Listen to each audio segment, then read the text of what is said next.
Greetings from Luxembourg. This country occupies 999 square miles of some of the most scenic real estate in Central Europe, and I am here with GCA Association President Steve Rutledge to experience some of the history of Luxembourg, some of the history of the Second World War that was written here, and then also, most importantly, the chapter and the history of the M1 service rifle that was written here in combat during World War II. Now, when we think of the M1 and we think of it in combat in the European theater, we don't often think of Luxembourg, do we? No, we really don't. I think that most people who collect the rifle or who study it tend to connect geography with D-Day, Normandy, France, Belgium, and in Germany. It just doesn't seem like Luxembourg is on most collectors' radar when they think of the history of their rifles. Right, and yet this fascinating chapter of M1 history was written here in combat. And in addition to that, the M1 is alive and well. People enjoy recreational shooting of the M1 and collecting it here today. And so we're beginning this journey, and I thought we'd start it off with a little bit of trigger time, and if you're up to it, I thought we'd go do a little shooting. Well, I'm always ready to shoot the M1.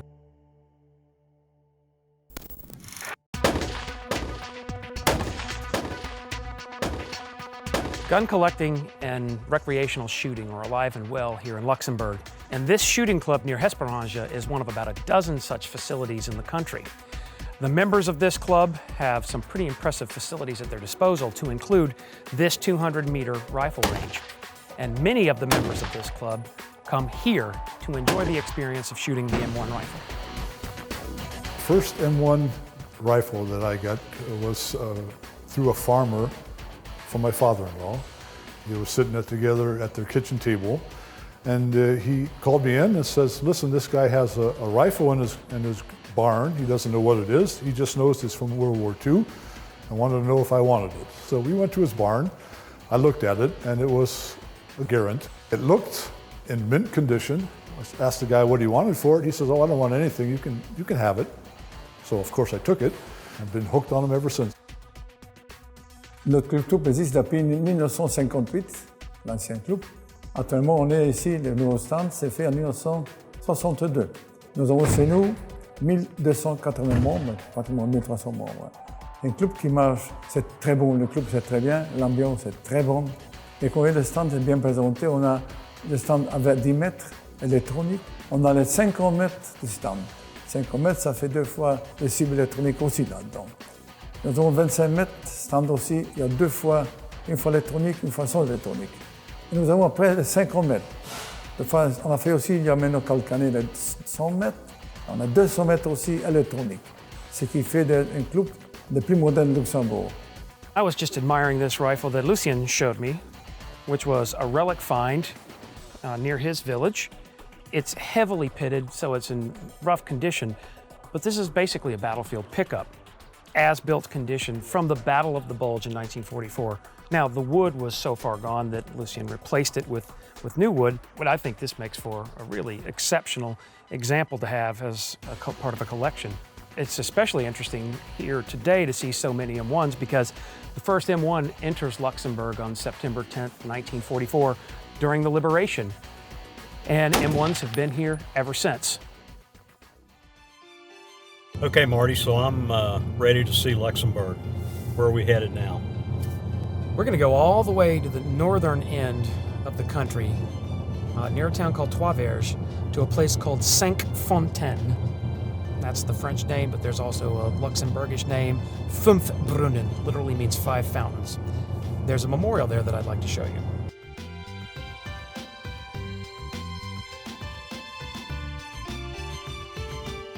You brought me out here to this beautiful place in the country, quite removed from Luxembourg City, with this abbey. But what's it got to do with the M1 rifle? Great question. When the Germans invaded Luxembourg in 1940, took over the country, they then exposed it to all of the things that occupied nations were exposed to by the National Socialists in World War II. One of the things that happens under the occupation is that the Jewish population of the country, which numbered about 3,500 in 1940, they were subject to the Nuremberg laws, which excluded them from mainstream society. They were forced to wear the yellow star. They could only shop on certain days. They couldn't ride on public transportation. And then eventually, as the Germans worked toward an overall objective that they declared Judenfrei, meaning they wanted to make the country Jewish-free, eventually the Germans rounded them up and brought them here to Cinquefontaine. This is a concentration camp. About 800 Luxembourgish Jews were brought to this place in late 1941, and the site was specifically selected because of its location right along the railroad tracks.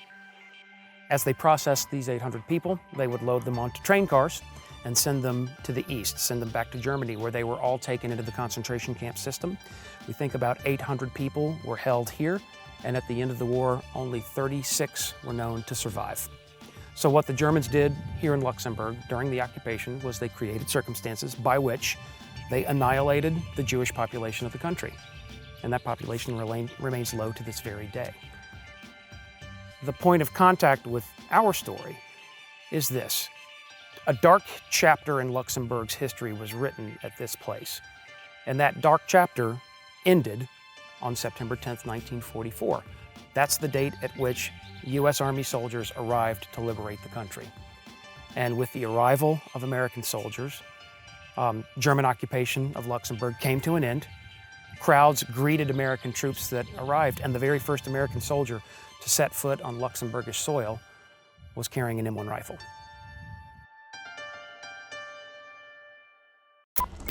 We're now going to drive down to the Our River Valley. The eastern border of Luxembourg, it's on the border with Germany, is a river valley, and the Our River flows down through it. They call it the Valley of the Seven Castles. We're going to go there to a little bridge crossing site at a place called Stolzenberg, where something very interesting happened on September 11th, 1944. There's a reason I brought you here, and it's because this spot is important in World War II history, and it's important in the history of the M1 rifle. And that's because right here at this location with Stolzenberg, Luxembourg on this side of the river, and the town of Keppeshausen, Germany on that side, this is the spot where the first Allied patrol set foot in Nazi Germany during World War II. These men were from B Troop of the 85th Cavalry Reconnaissance Squadron, 5th Armored Division. In the afternoon on September 11th, they came down into Stolzenberg on the Luxembourg side. They were given an order to carry out a recon patrol across the river, so at about 4:30 p.m., with a French lieutenant leading them. The lieutenant's name was Lionel Delisle. He had spent time in Luxembourg before the war, so he was functioning as their guide. Lieutenant Delisle led them down to the water's edge. There had been a bridge here, but it had been blown during the German retreat. So the men came down to the water's edge on the Luxembourg side. This is a shallow spot in the Our River. They waded across, and when they stepped out of the water on the other side of the river, they were setting foot in Nazi Germany. And these were the first Allied boots to do that. That is phenomenal. It's amazing that you think after the push from Normandy with all the weaponry and all the machinery that we had, that the first troops that set foot in Germany were armed with an M1 rifle.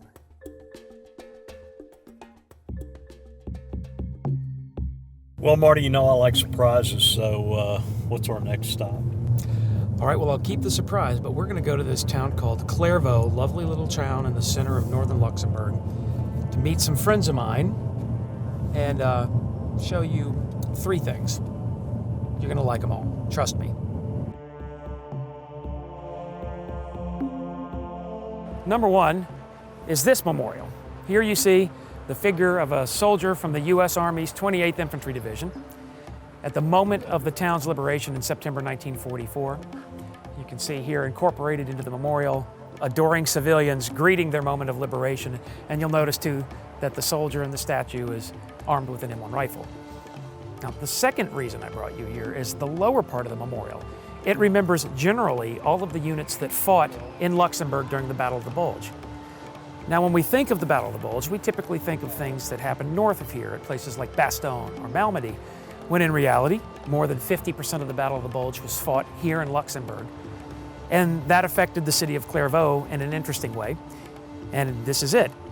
Liberated the first time in September 44, then recaptured by the Germans in December of 44 at the beginning of the Battle of the Bulge. The latter stages of the battle, U.S. troops returned and liberated Clairvaux for a second time. So liberated not once, but twice. That's sort of a special history in and of itself. The third reason I wanted to come here is that there is a great museum located at the castle just up the hill. And part of the collection is a very special M1 rifle that I think you're going to want to see. So, shall we head up the hill? I'm ready, let's go. Follow me.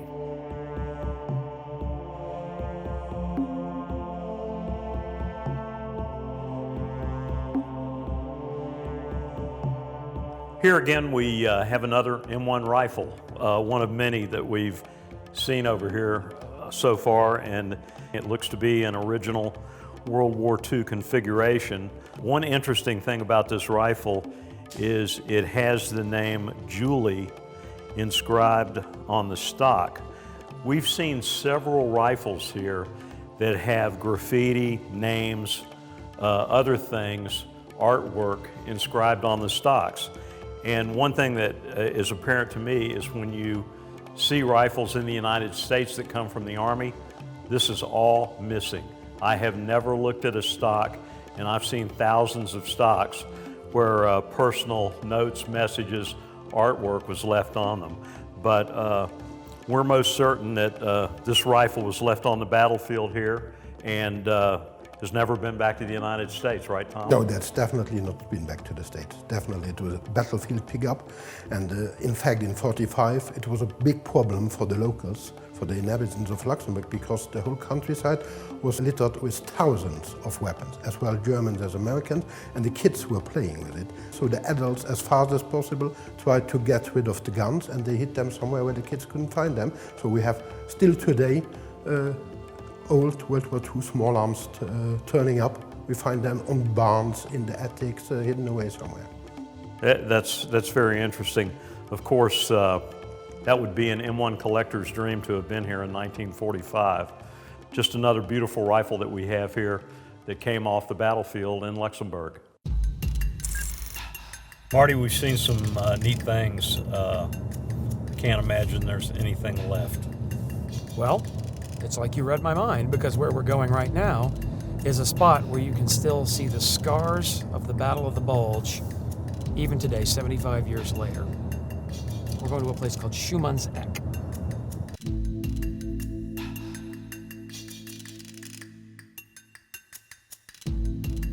I thought we would come up here. I wanted you to see something, because you're looking at German fighting positions from late 1944, early 1945. And they're all over this hillside. The place is called Schumann's Eck, Schumann's Crossroads. This illustrates a very important point. When Americans think of the Battle of the Bulge, they typically think of things that happened north of here in Belgium. They don't think of Luxembourg. And yet, what happens on the hilltop above Schumann's Eck is a slogging match that stretches from the start of the battle in December all the way through into January. This ongoing, ugly campaign that scars this landscape and ends up producing mass casualties. By the end of the Battle of the Bulge, at the end of 45 days of fighting, the United States Army has lost 19,000 killed in action. Half of the Battle of the Bulge is fought here in Luxembourg.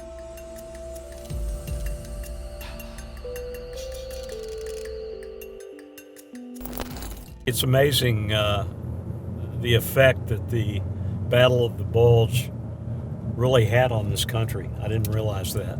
It has had a lasting impact on this country and these people. The signs of the Battle of the Bulge are everywhere. It's very well remembered here. And in fact, coincidentally, the next site that we're going to is a museum in the town of Diekirch. The museum's called Musée National d'Histoire Militaire. It's the National Military History Museum. It remembers Luxembourg's overall military history, but by virtue of what happened, it has a strong emphasis on the Battle of the Bulge. And I wanted to take you there specifically to see two big things. Number one, they have these fantastic large-scale dioramas. And then number two, they have one of the best firearms collections I've ever seen in a museum. And there's an M1 rifle in that collection I want to show you.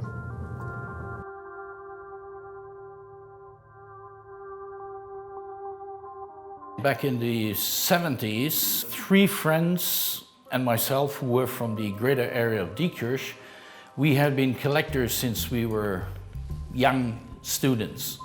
And every time in those days, I'm talking back to the early 60s, when we went playing cowboys and Indians in the woods, there wasn't much other opportunities, we found World War II relics. Primarily helmets, bayonets, rifles, discarded shells and so forth, and every schoolboy at that time was collecting. Everyone had his private little collection, and these three friends and myself eventually became competitors amongst us. So whenever, for instance, I went to a farmhouse asking for stuff, well, you're too late because this and that guy was already here before you. And at some point we decided, let's stop doing that. I mean, you have a collection, I have a collection, the other one has a collection. Why don't we put our collections together? And we became aware that the building, what is now the National Museum of Military History at that time, was a brewery that the city of Diekirch bought. And we introduced the idea of creating a World War II museum. And that idea sparked immediately. They became cooperative, and so that's how we started putting our full collection, private collections in here, which over 30 years grew and grew and grew as we were gathering more stuff.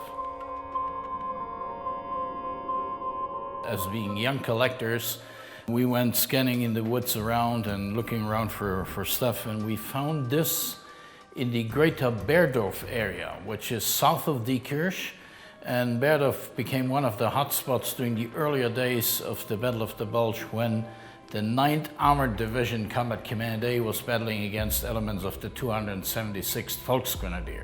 So this is possibly from that battle, or later on as the 5th Infantry Division came in to retake these grounds. As a result, there was a wealth of weapons lying around after the war, and everyone returning home from evacuation picked up rifles, hand grenades, you just name it. What I suspect that this rifle here was found with some other stuff and kept at a farmhouse where some boys had discovered it, and probably their father wanted to prevent silly things to happen with his weapons, so he threw it into a marsh. And that's where we found it.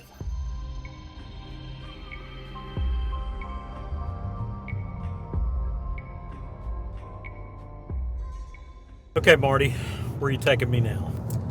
We're going to go do a little trekking out in the middle of nowhere up in northern Luxembourg, over to the western side. We're going to go to a town called Dahl, D-A-H-L. Dahl is a tiny farming community out in the country just south of Wiltz.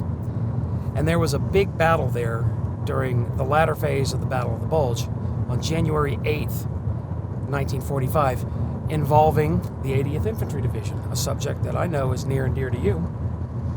And the result of the January 8th battle at Dahl, Luxembourg, was the only award of the American Medal of Honor on Luxembourgish soil.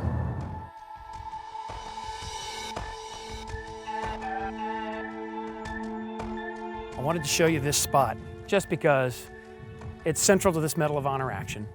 And from here, looking down to that tree line, you're appreciating the view of Turner and his men. So Turner and the men are inside the farmhouse, but this part of it here was the barn. Turner positioned the men in there, firing through the windows down this hill. They knew that the enemy was coming. It's early January. There's 2 feet of snow all the way across this. From their firing position to that tree line is just over 500 feet. And a German infantry company emerges from the woods. Turner and his men open fire and wipe them out. An absolutely incredible perspective, especially when the person standing here and appreciating the perspective has experience with the M1 rifle. Because can you imagine being 8 men here with M1 rifles, looking down that hill at that tree line to see German infantry struggling through 2 feet of snow? I'd much rather be behind the M1 than coming up that hill right there. Yeah, these guys, this is the first wave of the attack, and they really kind of didn't stand a chance. But the Germans get smart after this, and from the village across the valley called Noker, they then call in a concentration of Nebelwerfer rocket fire and then mortars delivering smoke. Then they try again. And when they try the second time, they do much better. Now, when the Germans try the second time, with the benefit of a smoke cloud obscuring their approach, they come between this area that's now between the new barn and the old house dating to 1875. But they came right into here, to this little courtyard, into this part of the house, and some of Turner's men, I think somebody was in that window. There were men in the windows on the second floor. And there's a massive exchange of gunfire right here. And some of this small arms fire damage is still here today. It's very apparent. Yeah, come look at this. This is incredible. You can see the keystone over the door dating the house to 1875. You can see bullet splashes here, there, and there. This was a pretty intense fight. But this group that got into this courtyard, I think they were wiped out by men firing from these windows. Another group came up behind them, and what that other group did was they went straight for the barn door. So Turner and the men are inside this part of the barn. They're on the upper level, and Turner hears the enemy trying to batter his way through the door here. Turner runs to the other end of the stairs, and he begins to approach the door just as the enemy breaks through the door. Turner is there with his M1. He sees the enemy coming through this door. He fires a few shots, but then ping. One German soldier comes through the door and surges toward him. Turner bayonets him, but when he jabs him, the bayonet slips between the man's ribs, and as the man collapses, the bayonet is caught by the ribs and the rifle's jerked out of his hands. So he was standing there with an empty rifle. Now he's standing there with no rifle at all. And so Turner reaches for the only thing that he can continue fighting with. And nearby, hanging from a nail inside this building, was an oil lamp that was burning. So he grabbed it and he threw it at the enemy. One of the men that came through this door, the oil lamp smashes into his helmet, shatters, and it sprinkles 4 men behind him with burning oil. So then there are these 4 German troops who are set on fire. The 4 of them stumble back out through the door, stumble out to here, and they begin rolling around in the snow trying to put the fire out. Turner runs out this door after them, picks up one of their discarded MP40s, kills them while they're trying to put the fire out in the snow. And then while he's standing here, he then, through wafting smoke, through gaps in the smoke, he sees more men run past here into that courtyard. Turner, rather than trying to pursue them directly in this way, decides to outflank them, and he runs down the length of the house this way. He completely circles around the house, and he comes around the corner. They're not expecting it. He kills the squad leader, takes 12 men prisoner of war. So in this case, this one man breaks the back of this enemy assault, never having given an inch of ground. And this is part of the reason why Turner is ultimately awarded the Medal of Honor for this action. And he certainly deserved the Medal of Honor. That he did.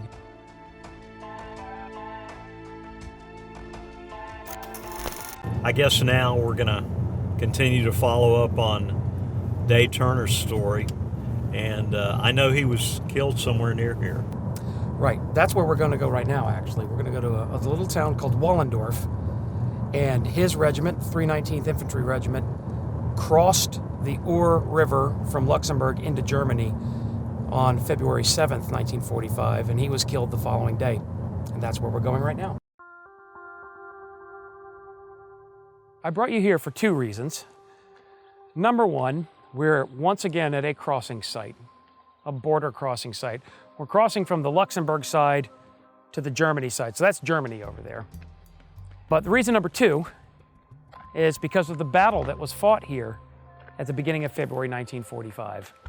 Right here on the Our River, on February 7th, 1945, the entire 319th Infantry Regiment of the U.S. 80th Division conducted an assault river crossing. The river didn't look then like it looks now. It looks kind of peaceful now. It doesn't look like a big obstacle, but during the winter of 1945, this was a very tough assignment, and they all did it roughly in this area, the 2nd Battalion crossing right in here. But the river bends around just up there, and right over there is where the 1st Battalion crossed. And the 1st Battalion had to, first of all, build footbridges against a river current that was way too fast. And then they had to move across the Our River onto the German side and fight their way up to the heights just up there. And one of the men that completed that crossing in the 1st Battalion area was a sergeant by the name of Day Turner. All right, this is it. This is the spot. The 1st Battalion, 319th Infantry crossed the Ore River down below, fought their way to the heights. They crossed before dawn on February 7th. By dawn on February 8th, they've come up the heights to here at 8:20 a.m. on the 8th, with C Company on the right flank, B Company on the left flank. Turner was in B Company. By that evening, they were on a line just beyond the crest of the hill. And so it's somewhere between here and there that Day Turner was killed in action. It's hard to believe that he died after all that he went through, and he's buried in Luxembourg, right? That's right, he's still here at the Luxembourg American Cemetery. I'd love to be able to go there and at least see his gravesite and pay respects. That would be fitting, considering you've been to the spot where he earned the Medal of Honor, and now you've been to the spot where he died.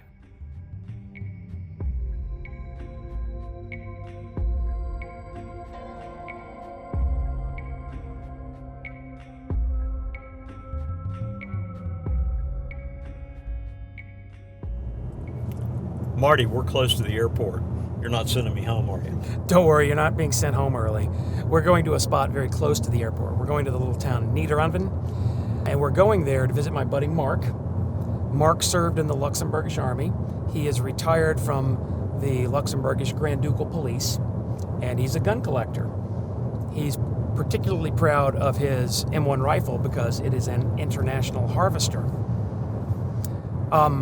That in and of itself isn't all that unique, but he has the perfect accessory for an International Harvester M1. It's also the biggest accessory you can get for an IHC. Okay, so now my curiosity is killing me. This is it just here to the right. Ta-da! I never would have guessed. And I know that this is going to be an International Harvester tractor. And look at that. There he is with the rifle. Hello. Hello. Thank you for coming out. Thank you. So we have an International Harvester M1 rifle and an International Harvester tractor. The perfect accessories. Perfect. May I see your rifle? The perfect accessory.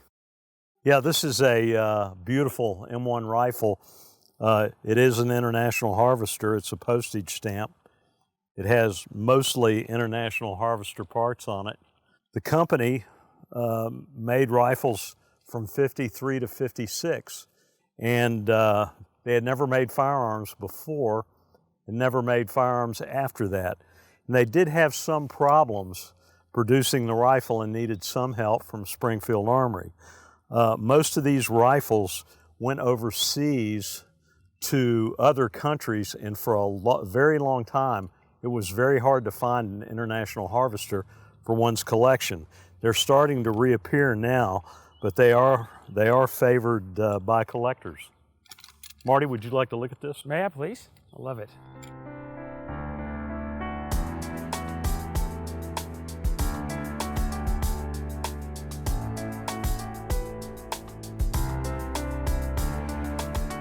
So Steve, this is where our journey ends. And I brought you here to this building specifically because from December 21st, 1944 until March 27th, 1945, the J.P. Pescatore Foundation here in Luxembourg City served as the headquarters of the U.S. Third Army. In other words, this building was General George Patton's office. Now, General Patton didn't live here. He lived to the north of Luxembourg City, but every day he came here to the J.P. Pescatore Foundation. It was, at the time, a retirement home, and that's what it reverted to after the end of the Second World War. But this is where George Patton maintained his office, and George Patton was in his office in this building when, on January 26, 1945, he wrote a letter to the U.S. Army Chief of Ordnance, and that letter famously begins with the opening sentence, "In my opinion, the M1 rifle is the greatest battle implement ever devised." He wrote those words in that building. And that's really interesting because in the collecting community, the grand collecting community, and also generally in World War II history, there's hardly anyone who hasn't seen that quote or quoted it to someone else. And it's interesting to stand in front of the building where it was written. Isn't it? So this fascinating chapter in the history of the M1 rifle is written here in far-off Luxembourg. I'm really glad that we were able to come here and I was able to get to see the building where he actually wrote that. Well, I'm glad to have shared this history with you. Thank you. GCA membership is inexpensive and brings useful benefits. Members receive the GCA Journal, a publication that presents invaluable technical and historical information about the M1 rifle. Membership also qualifies you to make purchases through the Civilian Marksmanship Program. To apply, simply visit thegca.org, where you can find a membership application form. You can even join online. It's well worth the low cost to join a community of people who collect and shoot the greatest battle implement ever devised.